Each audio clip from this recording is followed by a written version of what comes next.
తెలంగాణ అమ్మాయి తెలంగాణ వదిలేసి బయటికి రావాలి అంటే అదొక పెద్ద లొల్లి.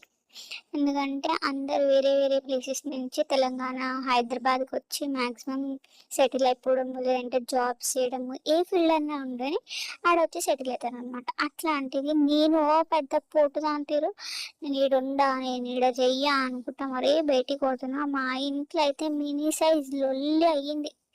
ఎంత పిచ్చి రేపొద్దేశిందంటే, మా మమ్మీ లాస్ట్ మూమెంట్ వరకు కూడా ఆపడానికి ట్రై చేసింది. ఏడవడము, మంచిగా చెప్పి చూసింది. అన్నీ అయిపోయినాయి. అయినా సరే మనం ఇంటమా ఇనం. అది కూడా నేను ఇట్లాంటి ప్లేస్‌కి పోతున్నా అంటే, ఆడ మాక్సిమం కన్వర్ట్ చేయడం కానీ, లేకపోతే వాళ్ళని ట్రాప్ చేయడం గానీ, డేంజరస్ ప్లేసెస్ ఉంటాయి. ఆడ పీపుల్ మంచోళ్ళే.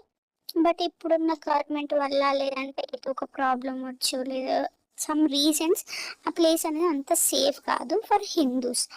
నేనేంటంటే ఇంకా సరేలే నాకు ఆ ప్లేస్ అంటే ఇష్టం కదా అట్లా ఇట్లా అని చెప్పేసి నేను పోతున్నా. బట్ చూడాలి ఆడ ఎక్స్పీరియన్స్ ఎట్లుంటుందో ఏందో అసలు.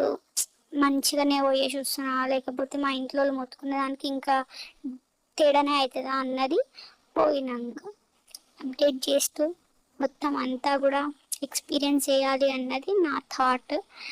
చూద్దాం ఏమైనా సరే మంచిగా ఎక్స్పీరియన్స్ చేయాలి అని అనుకుంటున్నా.